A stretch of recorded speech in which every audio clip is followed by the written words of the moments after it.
Hello everybody, this is a new ranking video, and today we are going to be ranking every Beatles album, at least the main LPs. Here, the reason I'm doing this is because, actually I haven't done a video like this. I mean, I have done a video, but not a Beatles video, which is odd because if you saw my channel's name, you would know that I'm actually a pretty big Beatles fan. I'm into the rock music in general. Beatles is my favorite band. And I actually plan on doing this with other bands. I actually have one set up as right now. I have already set up as well, but I have another band ranking, which probably, it won't be the next video, but you'll see it in the future. Just wait and see. So let's get into this ranking. Now, the Beatles made albums from 1963 to 1970. And even though that's a more short, that's less than a decade of making albums. However, they did make quite a bit of albums in that time, and some years they made about two albums. So there's a lot. There's like two eras. Beatles fans consider the classic era and the I actually don't remember what the era tells. There's the early era and there's the later era, the more experimental era, which started with Sgt. Pepper. The classic era, of course, is Please Please Me to a Revolver. So that's just like a little background for those of you who don't know, but I've been procrastinating enough. Let's get into the list. 13 albums, so let's start with number 13. And before I say what number 13 is, I gotta say that this is one of those bands where I think every album they release is great. However, one of them has to be at the bottom, being my least favorite. Not the worst, but the least favorite. I like all these albums, which is a good thing with the Beatles. We won't have that luxury for other bands when we get to them. But number 13 for the Beatles is kind of tricky. People usually have the same tops, but people don't usually have the same bottoms. But my bottom is going to be Help from 1960. Help was an album that coincided with a film of the same name. Now, I didn't think Help was the worst album because there's two standout songs in it, being the title track and Yesterday are two great classic Beatles songs. The other songs are nothing to write home about. If I'm being honest, I like I've Just Seen a Face is a good one. Ticket to Rides, I think, is a bit overrated. I don't really care for it that much. I like some of the songs, but some of them are just like, You Got to Hide Your Love Away is the most, just like, okay, It's Only Love, You Like Me Too Much. Just like, this is as generic and just they're more generic Beatles songs and more generic classic songs. They kind of blend into each other. They don't stand out that much. And overall, there's a lot of those songs on them that are just, no one's really gonna remember, don't really remember that much. But if it wasn't, however, for a while I did think this album was better because those two standout songs, being Help and Yesterday, are some of the best. But yeah, Help is my least favorite. It's still good. On my rating, I give it an 8, so that tells you where all these albums rank. Number 12 is Let It Be, Let It Be, oh let it be. The last album from 1970 is the worst album due to production issues and the lack of involvement from the Beatles themselves. This album was being worked on for quite a while, but when it turned out to be it ultimately ended up being table scraps of what the Beatles were working on. The songs that are well known off the album are classics like Let It Be, Across the Universe, The Long and Winding Road, and Get Back are obviously well known, but the other songs, like literally everything else, is let's just say like half-assed. The production-wise is god-awful on this album. I'm pretty sure this is the only album to not have George Martin on it, and it shows. There's Across the Universe, as great as a song it is, even I still rank it at 10 still, has some bad production qualities. It's very half-baked. Some of the other songs suffer from it. Dig It, not good at all. I mean, I guess it is good, but it's like nothing. Dig a Pony, I Me Mine, like Maggie May, Went After 909, like they're just there. For You Blue, nobody's saying these are the best Beatles songs, but there are a couple. It has more. As I said, there's more. I think there's, how many were there? 4 standout songs, big standout songs rather than the 2 standout songs from Help. So that's why Let It Be, because Let It Be, Across the Universe, Get Back, and Long and Winding Road are just better. The fact that there's 4 of them compared to just the 2 of Help, even if I like those 2 Help songs more than them, I just gotta give it to Let It Be because those songs are just that good. But it was for those 4 songs, Let It Be would be the bottom because those other songs on Let It Be are just very like lazy. Number 11 is a Yellow Submarine. It's kind of weird to put here because half the album isn't really songs, but just music pieces from the film itself. The Yellow Submarine of course was a film from 1969, based off the title song of Revolver. Not title song, but one of the songs from Revolver being Yellow Submarine. This album has a couple problems. One, two of the songs are already on other albums. Yellow Submarine obviously was on Revolver, and All You Need Is Love was on Magical Mystery Tour. But they are in the film. But so there's a lot of other Beatles songs. There are exclusive songs to this album, including one of my favorite, most underrated Beatles song in my opinion, "Hey Bulldog," which I love. But yeah, the instrumental pieces are nice, but they're very weird. The album is oddly put together. Like they put this album together.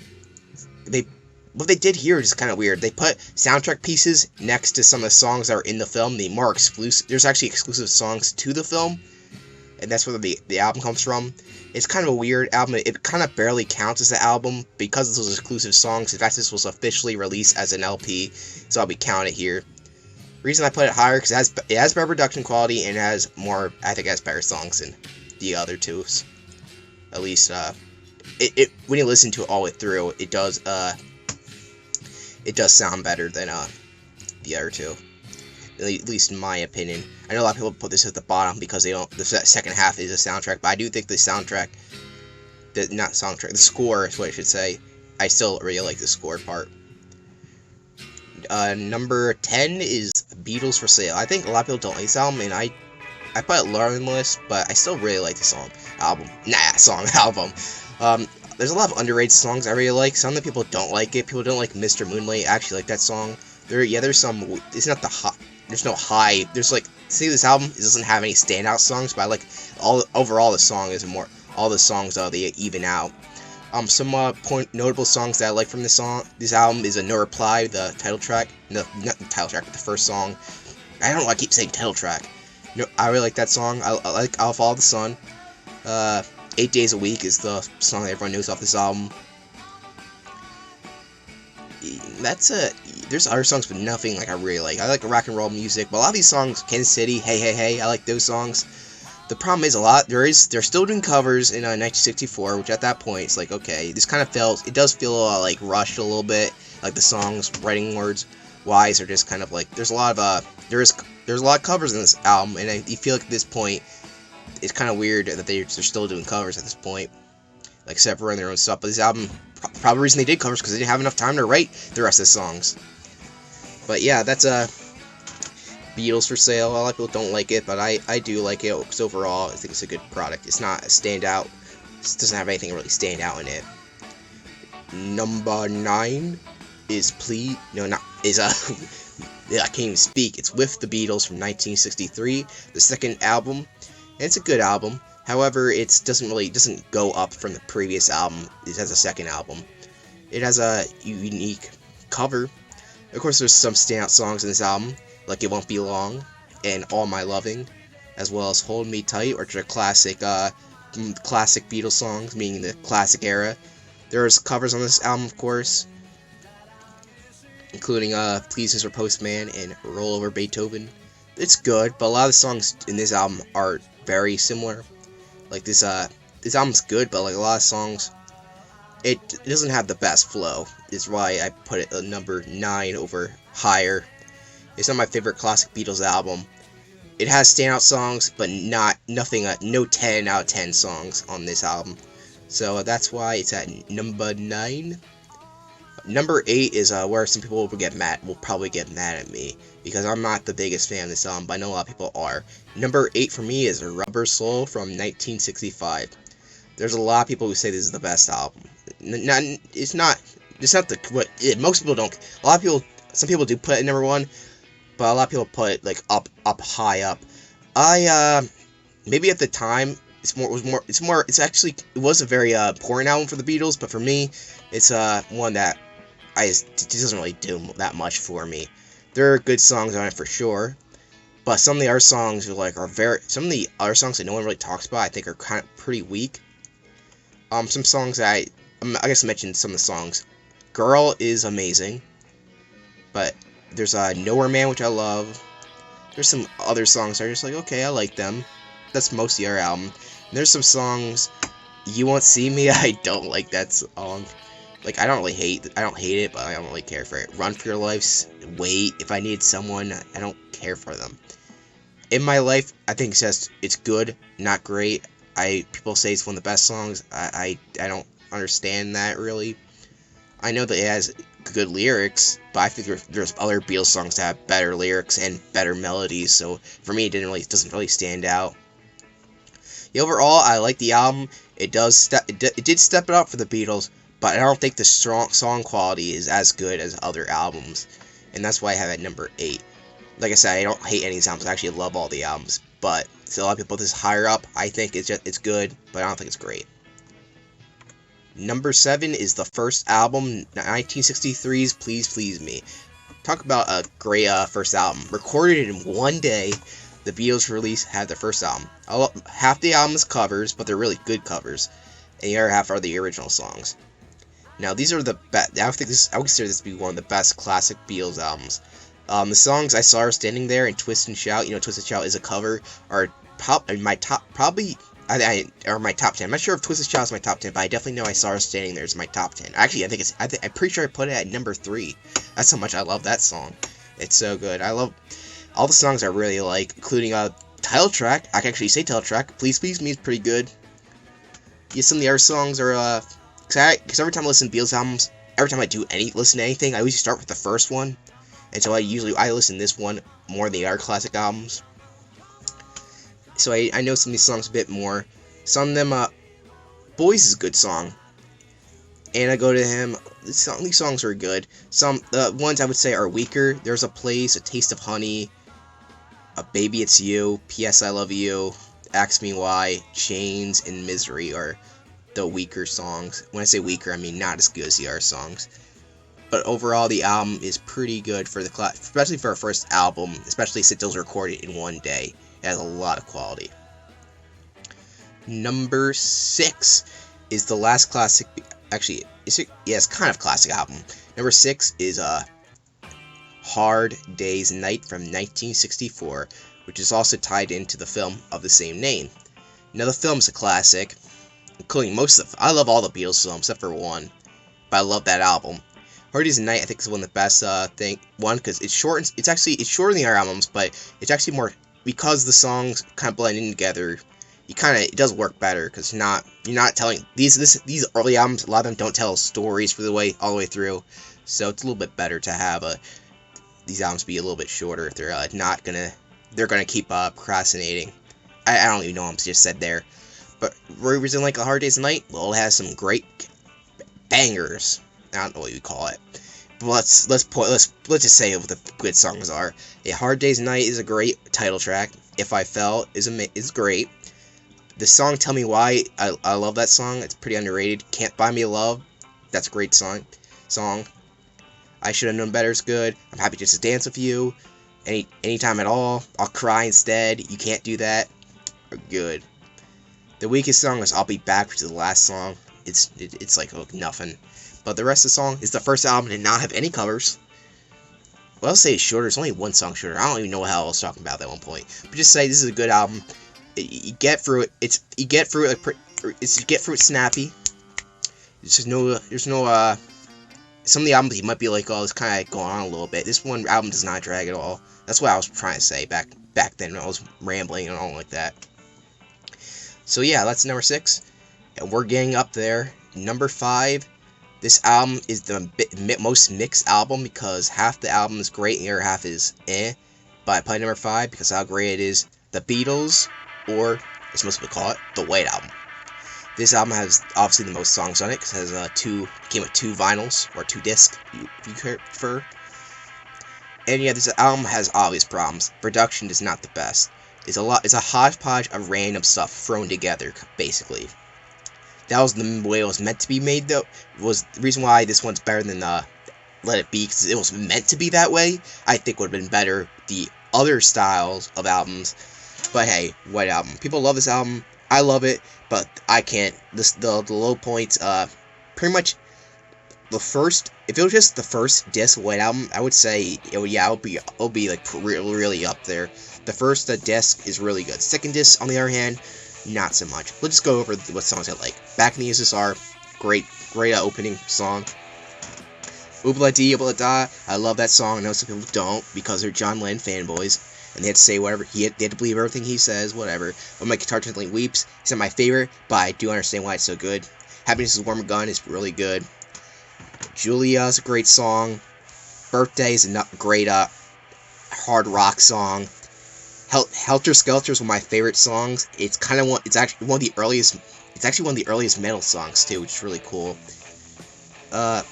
Yeah, there's other songs I like Savory Truffle, can't say that word. Everybody's Got Something to Hide from Me, My Monkey, long title, but cool. Why Don't We Do It in Road, another good song. Rocky Raccoon, got Blackbird, great song. I'm So Tired, Martha, My Dear. There's a lot of good songs on this. The Continuing Story of Bungalow Bill. There's so many good songs. Glass Onion, Do Prudence. These are all great songs. But the problem is, these great songs are being like trampled down by. This is the only album that has like pretty bad songs on it. There's a Wild Honey Pie on disc 1. There's Revolution 1, which is a bad version of Revolution. And the most infamous song the Beatles ever made, Revolution 9.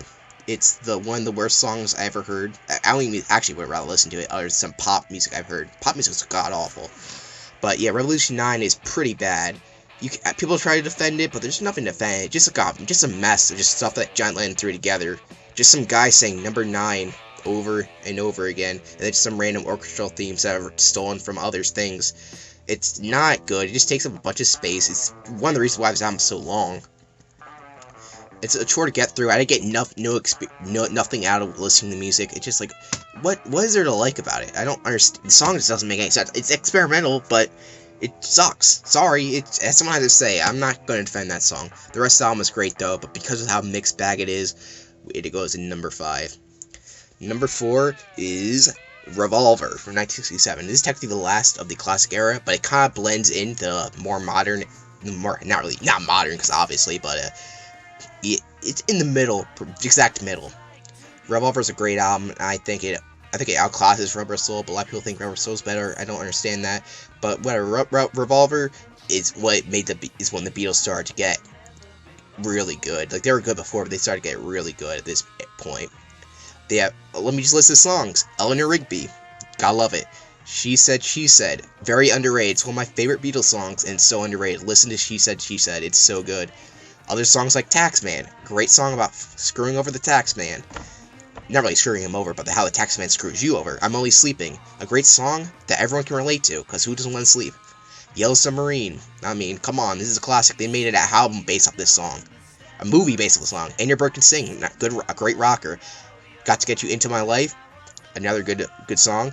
And of course, the ending track, Tomorrow Never Knows, the first psychedelic track they made, which leads in perfectly to the next Beatles album, which we'll get to later. What's Not to Love? The weaker songs on this album are Love You Too, which I don't even remember. Like, I listened to this album multiple times, but I don't remember that song. I think Here, There, and Everywhere is a weaker song. It's Paul trying to be like John, but Paul's better at being Paul than John, so I think the song was kind of weak. Good Day Sunshine, because it's a little weaker song, and I want to tell you, but even those weaker songs are, there's like not as many as the songs I just don't care for as much as the other songs. I love this album. I do listen to this album a lot, mostly for She Said, because I love that song so much. Yeah, Revolver's great. Go listen to it. In fact, listen to every one of these albums. If you haven't listened to these albums, I don't know what you're doing. What are you doing in your life? Okay, top 3. The top 3, I would give them all a 10 out of 10. Actually, I would give Revolver a 10 out of 10, but I would give these 11 out of 10. That's how good these albums are. Number 3 is Magical Mystery Tour from 1967. This is based off the film that was on a TV of the same name. The film's pretty bad. I think even the Beatles knew it was bad. However, the soundtrack is great. Now, some of the songs, of course, were released as singles before. I think 3 of them were. Pretty sure one of them was. I know 2 of them definitely were. However, that still doesn't matter because this was one of the easiest ways to get those songs of this album. and they work together. This album works amazingly. The title track, Magical Mystery Tour, is a great song. Strawberry Fields Forever is amazing, and I think everyone knows that. I love Blue Jay Way. It's one of my favorite George Harrison songs. Hello Goodbye is another great. All You Need Is Love is a classic Beatles song. Penny Lane, another great song. I love all these songs, actually. I'm just going to list all the songs, because there's no weaker songs on this. Even The Flying, which is an instrumental, usually I'm not the biggest, I like instrumentals, but I'm not the biggest fan of it. It's one of my favorite instrumentals of all time. There kind of is voices in the background, but I don't know if you count, as singing. But yeah, what else can I say? Literally every song on this is a Beatles classic song. I love it so much. Shorter, and I wish it was a little bit longer. But yeah, all the songs are, they're perfect. I love it. Yeah, I don't know what to say about Magical Mystery Tour other than it's one of my favorite albums, and I've probably listened to it quite. I listen to all these albums a lot, but it's one album I've listened to quite a bit. Not as much as number 2 and 1 though. I listen the hell out of these albums because number 2 and 1 are pretty much what everyone has in top two. But yeah, let's get to it. Number 2 is Sgt. Pepper's Lonely Hearts Club Band. You thought this was going to be number 1 because my channel's name is Kyle's Lonely Hearts Club Band. I just like the name. It's not my favorite album. But number 2, Sgt. Pepper's Lonely Hearts Club Band. I think everyone knows about this album. This is one of the most important albums ever made of all time, and it's one of the best albums of all time. Not only is this the second best Beatles album, but it's the second best album of all time, in my opinion. Why? Well, let's go for the songs. Sgt. Pepper's Lonely Hearts Club Band title track is actually one of my favorite Beatles songs. I love it. It's a great hard rocker. It gets you into the atmosphere of the album. Lucy in the Sky with Diamonds, an amazing psychedelic track that takes you on an adventure. With a Little Help from My Friends, another second song, by I Said That Out of Order, is a great Ringo song about being friends. Getting Better. It's getting better all the time. It can't get much worse. That's all you need to say about Getting Better. The album's just getting better. Fixing a Hole. It's a good song, but it kind of gets overshadowed by the other songs. She's Leaving Home, a great story about a girl leaving home. Being for the Benefit of Mr. Kite, a great circus show. Within You, Without You, a weaker George Harrison psychedelic song. I think he got better. After this, I would say he got really good, but here he was still learning, in my opinion. When 64, the weakest song off the track, but still not bad. Just weak, pretty weak lyrically. Lovely Rita it gets stuck in my head all the time. Good Morning is a song I wake up to every day. I was going to wake up to every day, but I decided I had better alarms. Sgt. Pepper's Reprise, it's a great way to kind of end out the track by have the first track come back and end you out. But that's not the ending track. We have one of the best ending songs of all time, A Day in the Life, which takes you out from the Sgt. Pepper show and takes you back home to your day in life, and it feels like the end of a show. It's so amazing. The choir, the John singing, and when Paul switches over and then it goes back to John, it's so amazing. I love it so much. Sgt. Pepper's so good, but it's not the best album, and I feel like most people already knew what number 1 is going to be, but it's number 1. Here come old flat top, he come. I'm not gonna sing 'cause I can't. It's Abbey Road from 1969, the final Beatles album, in my opinion, really. Because this feels like a finale. Last song on the album is called The End. Come on, guys. What can I say about Abbey Road? There's no bad songs on Abbey Road. Every song is amazing. Yes, even Octopus's Garden. I like Octopus's Garden a lot. What can I say? Come Together? Great opener. You Come Together Right Now Over Me. Something. One of the best Beatles songs of all time, and easily George Harrison's best song. While My Heart Gently Weeps is not the best George Harrison song. It's Something. Listen to Something again, and you'll know. Maxwell Silver Hammer, a great story about a psychotic killer. What's not to love? Oh Darling is a great rocker. Octopus's Garden, it's like a successor to Yellow Submarine. I don't know why you guys don't like it. I Want You, She's So Heavy. I think it's a little bit too long, but it's such a good rocker. There's so much going on with the song that it's kind of hard not to love. Here Comes the Sun is another masterpiece by George Harrison. Because try singing this yourself, because you'll have a fun time. But yeah, you'll sound like an idiot when you do it though.